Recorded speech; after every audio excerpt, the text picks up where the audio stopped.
Eu sou insubstituível, é uma conversa. Insubstituível é o Senhor do exército. Você não é nada.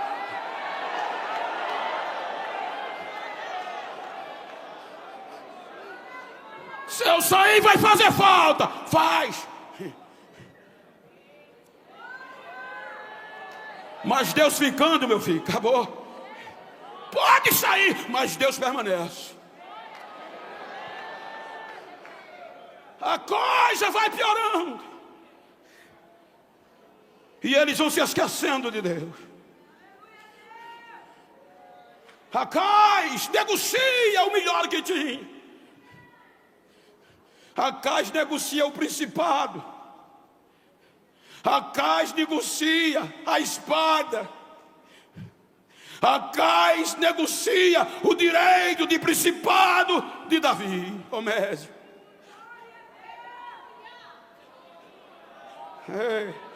Vendeu para Tiglat e Pileser. Vendeu até Jerusalém. Vendeu o povo. Negociou até o próprio povo com interesse político. Fechou a porta da igreja. E todo dizia acabou. Aí Isaías entra no capítulo 9, dizendo acabou não.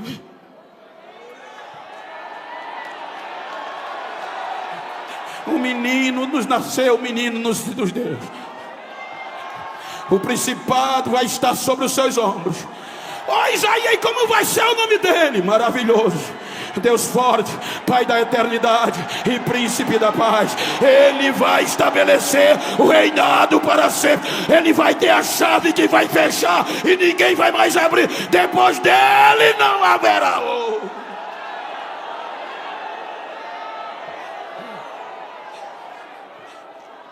Em síntese, quando chega no capítulo 35, Isaías vai falar da esperança para quem não tinha, dos isolados, no reino de Uzias,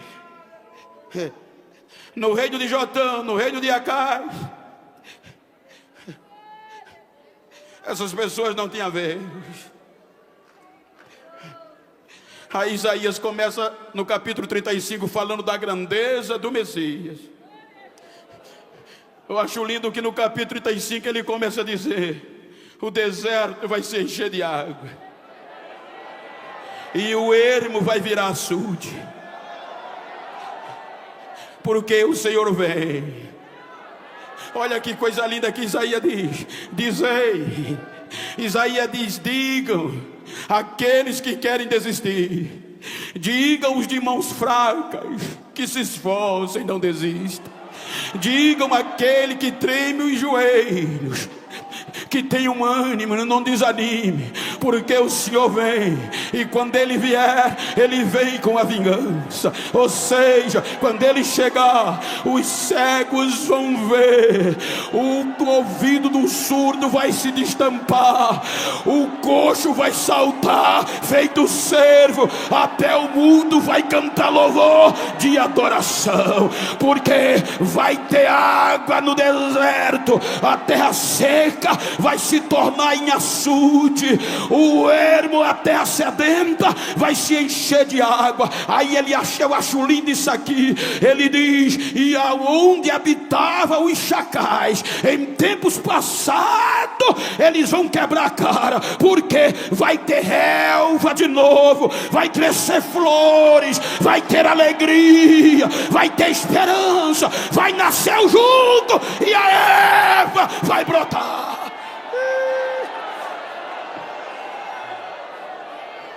Sabe o que eu acho lindo, Eduardo? É que ele diz: aonde outrora, pastor, habitavam os chacais. Se você for ver o chacal, é maior do que uma raposa. E a característica do chacal, ou dos chacais, é viver da desgraça dos outros. Eles não têm coragem de enfrentar. e fica esperando os mais fortes matar a presa, e se alimenta do resto que os mais fortes não querem. Ou seja, eles vivem de desgraça. Isaías disse: ele vem, e quando ele vir, se prepara para dar a Deus os chacais. Ou seja, aqueles que vivem da miséria dos outros. Tem gente que dá graças a Deus quando tem escândalo, porque ele só vive de miséria.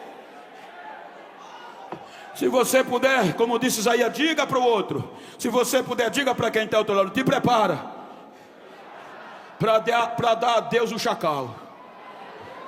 Não é chau não, chau é uma despedida rápida, a Deus é uma despedida para sempre.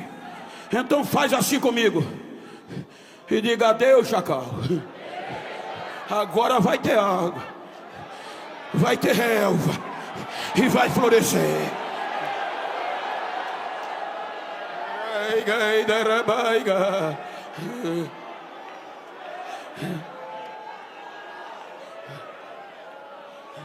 Os terríveis só vivem de miséria, só vivem da desgraça dos mais fracos.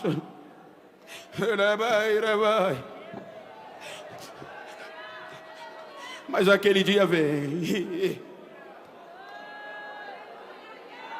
e quando aquele dia chegar, a vingança é do Senhor.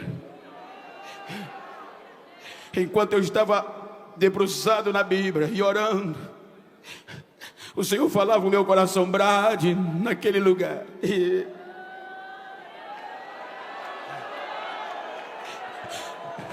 Brade para os tristes de coração, para aqueles que estão derramando lágrimas, para aqueles que pensavam que não eram vistos. A vingança é minha.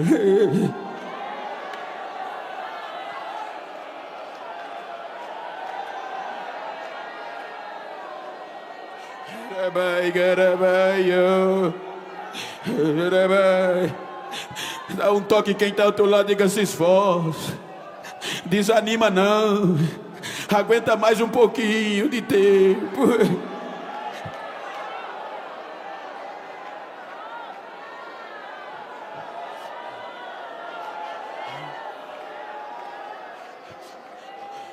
Setecentos anos lá frente, Isaías vai terminando o seu período profético, visando 700 anos depois. Quando chega no capítulo 61, o Espírito do Senhor é sobre mim. Ele me ungiu, Ele me enviou para pregar aos pobres, para abrir os olhos dos cegos, para dar alegria aos corações que estão tristes, para tirar da prisão os presos e anunciar o ano da salvação. Ele vem, Ele está vindo aí.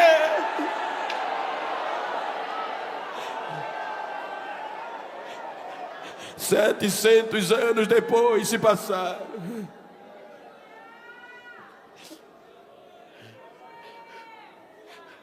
Aí agora Deus resolve vir. Quando os líderes religiosos de Israel haviam perdido a integridade, quando os líderes de Israel haviam se soberbecido pelo autoconhecimento e pelo poder da barganha, aí vem Jesus.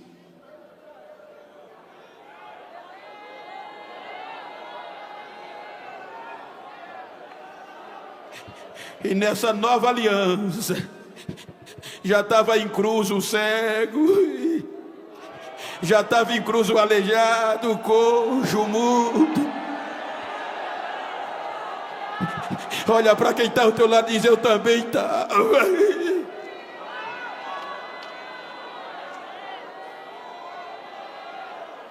Veja que quando Jesus entra no cenário,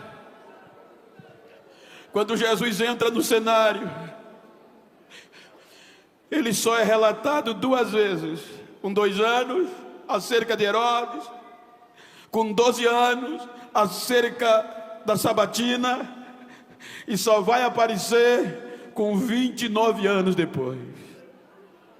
Ele passa a maior parte da sua vida sem ninguém se preocupar com ele. Não era ameaça.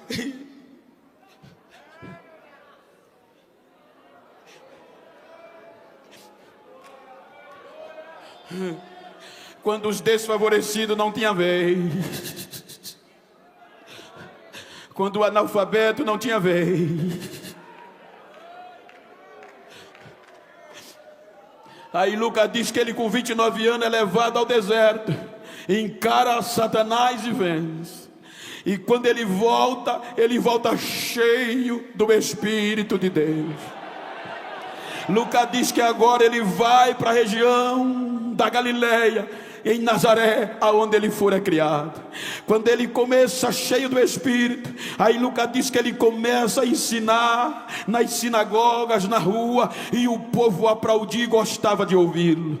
Aí chega um dia de sábado, que ele vai para a sinagoga. Quando ele chega na sinagoga, ele vai naquele dia, o primeiro sermão de Jesus, cheio do Espírito Santo. Aí diz que ele fica de pé, e o assistente entrega o livro, o rolo, e justamente era o do profeta Isaías. 700 anos aproximadamente depois, quando ele abre, é justamente onde estava escrito, e ele brada na sinagoga de Nazaré: o Espírito do Senhor é sobre mim, ele me ungiu para pregar aos pobres, para abrir os olhos aos cegos, para abrir prisões aos presos, e para anunciar o ano aceitável da salvação. Quando ele termina de ler, ele fecha o livro e devolve para o assistente. Eu acho lindo que Lucas diz que ele de pé talvez começa a ensinar e a pregar. Vocês me dirão: médico, por que não cura a ti mesmo ou os da tua casa? Mas não posso, porque o profeta não tem honra na sua própria terra. Mas tudo que está aqui hoje se cumpre esta profecia. Eu já estou aqui, eu cheguei. Não demorou muito. Quando ele prega, o texto está no total, todos na sinagoga ringiu os dentes e queria matar. No primeiro sermão, tentaram jogá-lo do monte para baixo, não conseguiram expulsá-lo da cidade. Pensa que ele desistiu? Evangelho é confronto, filho. Não adianta dar jeitinho para isso aqui não.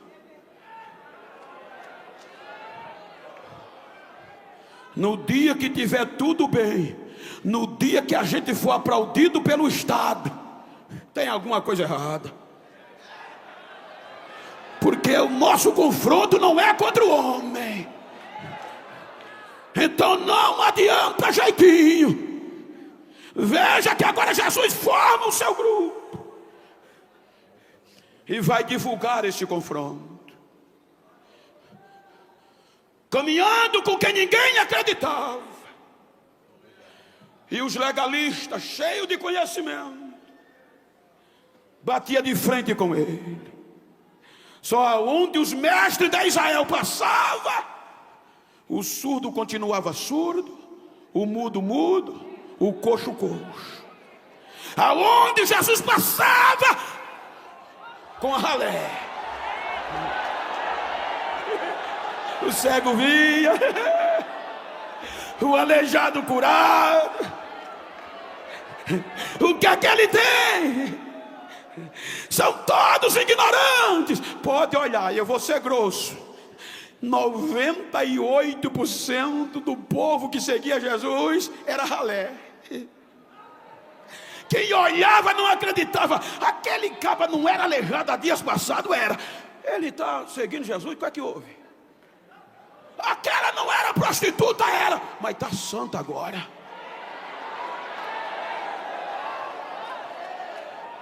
Começou assim, filho.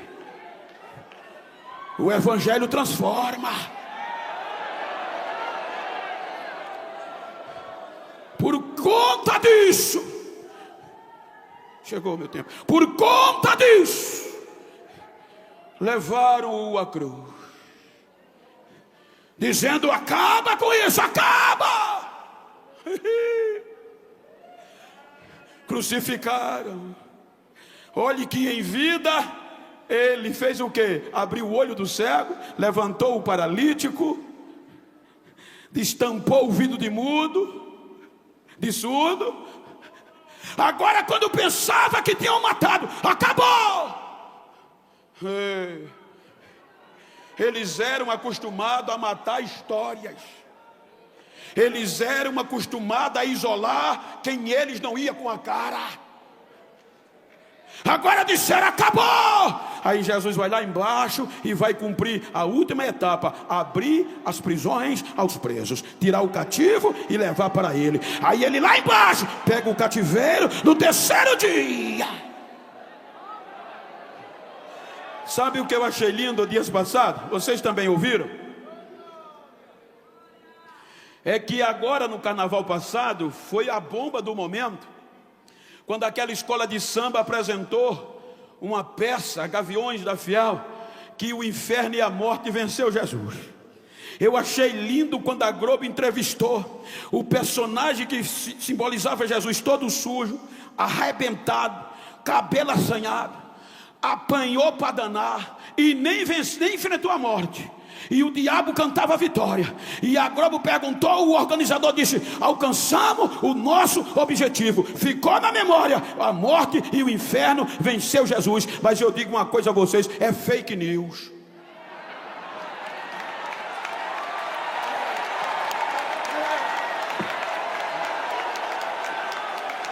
A notícia verdadeira está aqui no terceiro dia. O túmulo está vazio, ele não está mais aqui. Aonde está a morte? A tua vitória. Aonde está o inferno? Ele venceu.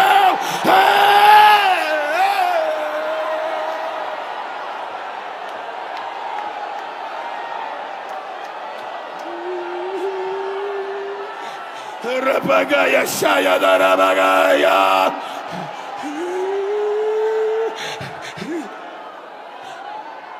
O Cruzão.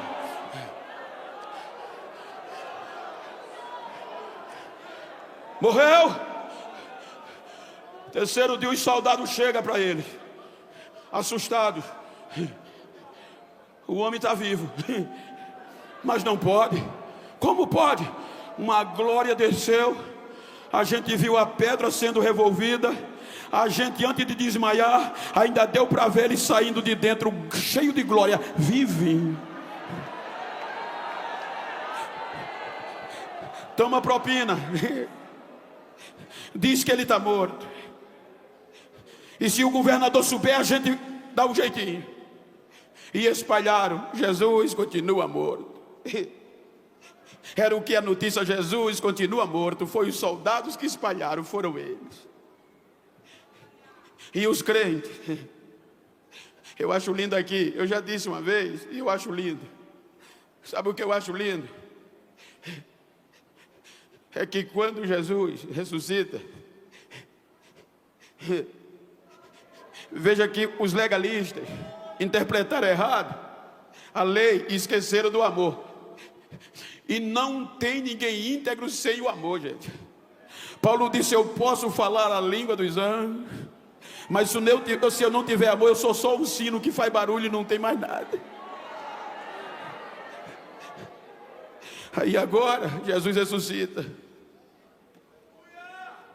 E a notícia era, ele mesmo sabia, Pedro disse que não era mais crente. Foi engodado pela pressão psicológica e o medo tomou conta. E ele disse: não o conheço. Os discípulos de Emaús, cheios de decepções, saíram murmurando: perdemos 3 anos e meio de vida, pensávamos que era ele, vamos voltar para casa. Tomé, tomado por uma crise de credibilidade, ele disse: creio nem a pau.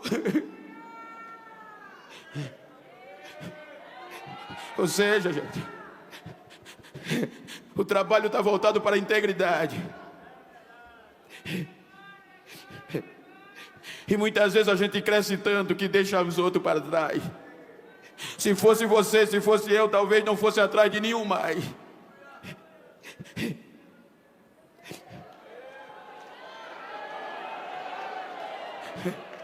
Cientificamente, a gente é o exército que deixa mais ferido para trás. E às vezes a gente esquece da história, e no erro desce o cacete. Aí fulano errou, esquece o tempo que ele tinha, o tempo que ele passou ralando, rasga a carteirinha dele, tira do sistema, tira do conjunto. Ele não veio para perfeitos.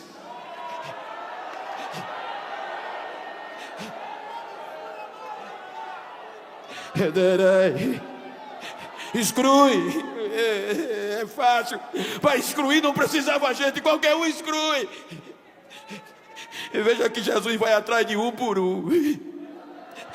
Vocês digam o que quiserem, mas são meus, o preço foi caro, eu amo. Pedro, tu me ama, Pedro. Tomé, meu filho, toca aqui, ó, é só eu mesmo, Tomé, seja crente.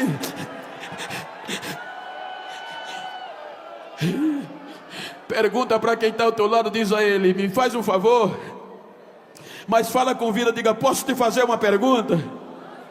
Tu sabe que eu não sou perfeito. Se um dia eu errar, tu vai me buscar. Tu não vai me abandonar, não.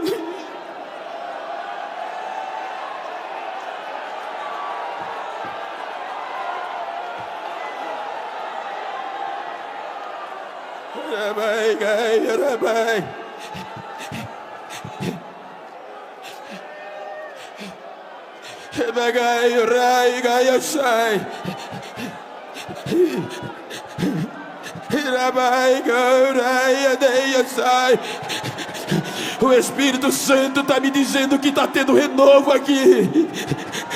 Recebe renovo aí aonde você está. O Espírito Santo está te dando um abraço de renovo. Você não vai desistir.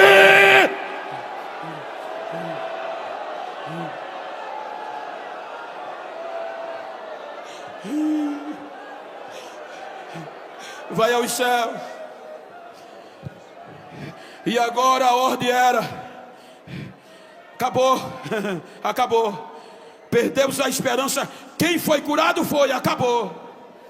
Os 50 dias depois, desce o Pentecoste. O Pentecoste assombra Jerusalém. Pouco dia depois, a Bíblia diz que Pedro e João sobem juntos, unidos, para a oração do judaísmo, das 3 horas da tarde. E antes de chegar dentro do santuário, aquele coitado, há cerca de 40 anos, era jogado ali.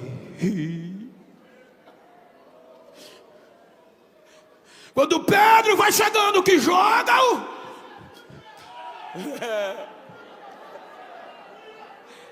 como tudo começou, gente. O homem pede o que ele tinha experiência: dai-me uma esmola. Pedro dá o que o homem não pediu. Tomo liso, nem moeda de prata nem ouro, mas o que eu tenho te dou. Em nome de Jesus o Nazareno, levanta e anda. Pela mão direita, levanta e anda, no nome de Jesus o Nazareno. Aí o versículo 8 começa com e, vírgula, e. Diga para quem está ao teu lado: e. Esse E no nosso vocabulário é que não terminou, vai ter uma continuação. Quem viu ele pegar na mão se assustou, pegou na mão, ele se levantou, mas os pés dele não ficam de pé. Depois da vírgula, o homem ficou de pé. E vírgula. Depois da vírgula, ele vai cair, mas ele começou a saltar. O terrível já estava com o hino pronto. Ninguém acreditava, mas ele já estava com o hino pronto.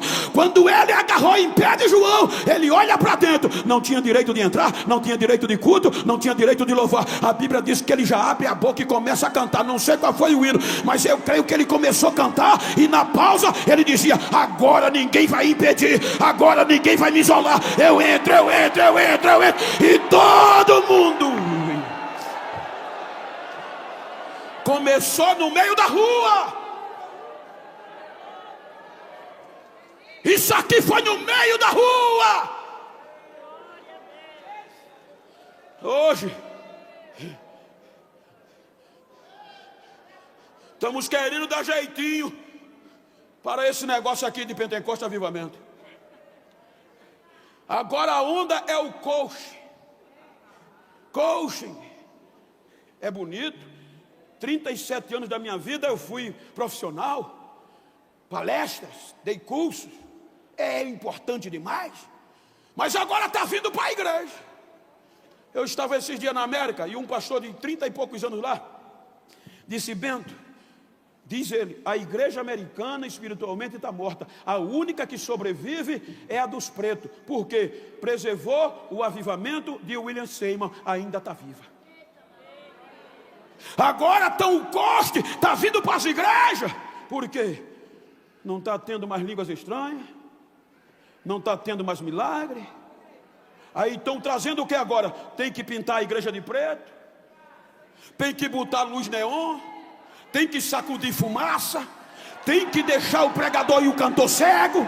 Porque para atrair a mente do povo é a neurolinguista, é a neurociência que ensina. Isso aqui não depende de coach. Isso aqui começou no meio da rua com um povo chamado de doido, mas cheio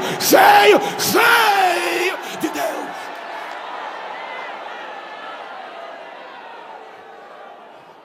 Eu estou aonde tudo começou.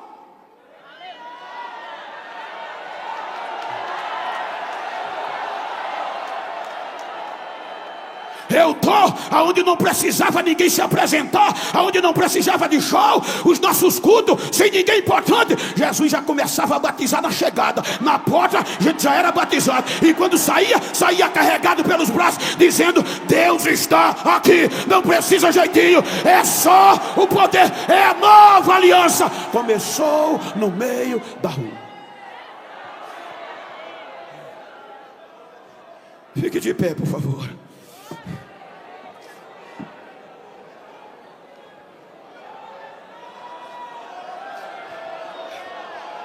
Há 40 anos aproximadamente, sentado, só tinha direito no lado de fora da porta. Agora está louvando, cantando.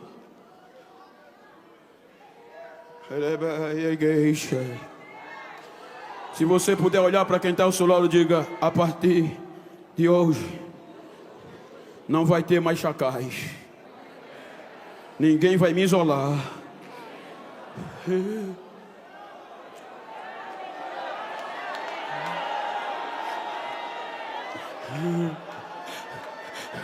Diga para ele: a partir de hoje eu vou pensar 2 vezes antes de falar mal de você, antes de desprezar você.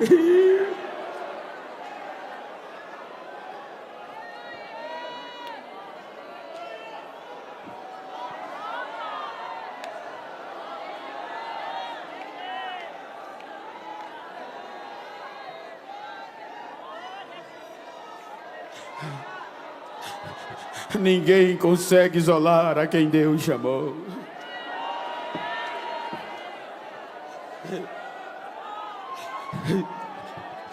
Não precisa nem pregar.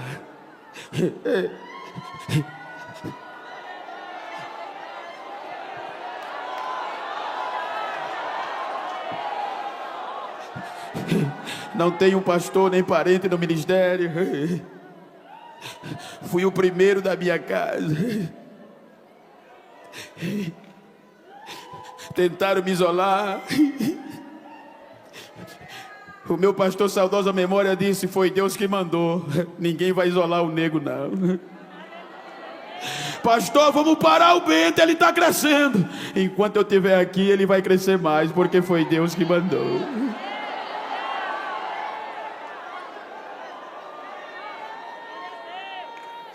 Eu vou te pedir algo e vou orar, que eu já passei 5 minutos da hora. Se você puder, com todo carinho, eu estou numa convenção. Mas eu não estou falando para perfeitos, é para imperfeitos. Mas imperfeitos achados, resgatados, lavados pelo sangue de Jesus. Então, se você pode estar perto de uma pessoa do mesmo sexo, abraça ela aí. Se for íntimo, melhor ainda. E diga, profetiza para ele: ninguém vai te isolar. Você foi chamado, foi resgatado, foi escolhido.